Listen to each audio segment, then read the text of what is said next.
Hello everyone, welcome back to the YouTube channel. इस video में हम कवर कर रहे हैं क्लास 9 साइंस का chapter 1 which is matter in our surroundings. ये इस चैप्टर का पार्ट 6 है। अब तक हम सॉलिड और लिक्विड्स के बारे में बात कर चुके हैं। अब मैटर का तीसरा स्टेट है गैशियस स्टेट। इस वीडियो के बाद गैसेस का एक भी पॉइंट आपको कंफ्यूज नहीं करेगा। So gaseous state. सबसे पहले हम गैशियस स्टेट की बेसिक प्रॉपर्टीज समझते हैं। प्रॉपर्टी नंबर 1 है they have no definite shape. इसका मतलब ये है कि गैसेस का अपना कोई फिक्स्ड शेप नहीं होता। गैस उस कंटेनर का शेप ले लेती है जिसमें उसे रखा जाता है। अगर आप गैस को बलून में भरोगे तो वो बलून की शेप ले लेगा।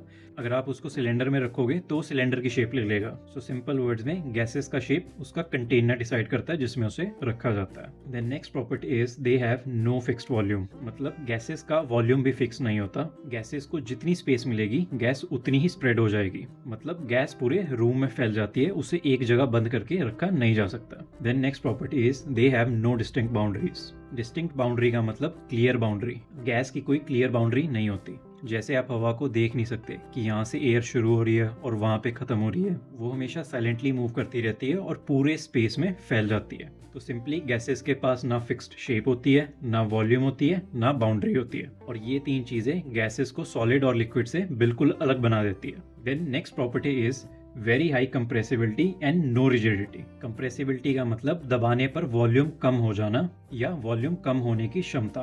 तो गैसेस बहुत ज्यादा कंप्रेसिबल होती हैं क्योंकि गैस पार्टिकल्स के बीच बहुत ज्यादा स्पेस होती है। और इसके प्रैक्टिकल एग्जांपल्स हैं LPG cylinders, oxygen cylinders in hospital, then CNG in vehicles as fuel. तो simply large volume of gases can be compressed into small cylinders, या फिर बहुत बड़ी अमाउंट की गैसेस को बहुत छोटे से सिलेंडर्स में इजीली कंप्रेस किया जा सकता है because of their high compressibility. और इसी हाई कंप्रेसिबिलिटी की वजह से गैसेस को स्टोर और ट्रांसपोर्ट करना भी बहुत इजीली पॉसिबल होता है। Then next important concept is जो एग्जाम पॉइंट ऑफ व्यू से समझना बहुत स्कोरिंग है, वो है डिफ्यूजन इन गैसेस। तो smell of food reaches us from the kitchen. तो मतलब आप किचन में जाए बिना ही बता सकते हैं कि क्या बन रहा है। स्मेल खुद चल के आपके पास आ जाती है। और इसका रीजन क्या होता है? that particles of aroma mix with air particles। Food के अरोमा के पार्टिकल्स हवा के पार्टिकल्स के साथ मिक्स हो जाते हैं और इसी मिक्सिंग को हम डिफ्यूजन भी कहते हैं। और इसी मिक्सिंग से फूड की स्मेल आपके पास खुद चल के आ जाती है। और उसका रीजन ये होता है that gases diffuse very fast. अब सबसे इंपॉर्टेंट सवाल जो आप इस टाइम पे पूछ सकते हैं वो होगा कि गैसेस इतनी fast diffuse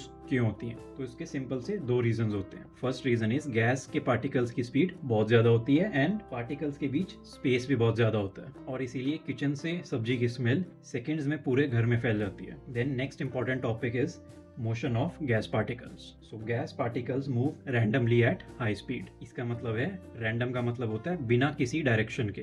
gas particles continuously हर डायरेक्शन में मूव करते रहते हैं and they collide with each other as well as wall of container. ये पार्टिकल्स आपस में भी टकराते हैं और कंटेनर की वॉल से भी टकराते रहते हैं जिसमें इन्हें रखा जाता है। और इसी टकराने की वजह से जिस सिलेंडर में इसे रखा जाता है उसमें एक प्रेशर क्रिएट होता है। So pressure of gas is due to collision of particles with container walls. जब गैस पार्टिकल्स वॉल से टकराते हैं तो वो फोर्स लगाते हैं और इसी फोर्स पर यूनिट एरिया को हम गैस प्रेशर कहते हैं। So this is the simple reason कि गैसेस का प्रेशर क्यों होता है। तो गैसियस स्टेट के बारे में हमेशा आपको ये याद रखना है that they have no fixed shape, no fixed volume, high compressibility, they diffuse very fast, they move in randomly high speed motion and the pressure of gas is because of collision। तो ये points हमेशा आपको अपने mind में clear रखने हैं। And this was the detailed coverage of gaseous state of matter. Next video में हम टेम्परेचर और प्रेशर के effects on state of matter को समझेंगे। अगर आपको वीडियो यूजफुल लगा हो तो शेयर जरूर करना एंड सब्सक्राइब करना मत भूलना। एंड मिलते हैं वीडियो के नेक्स्ट पार्ट में। Thank you.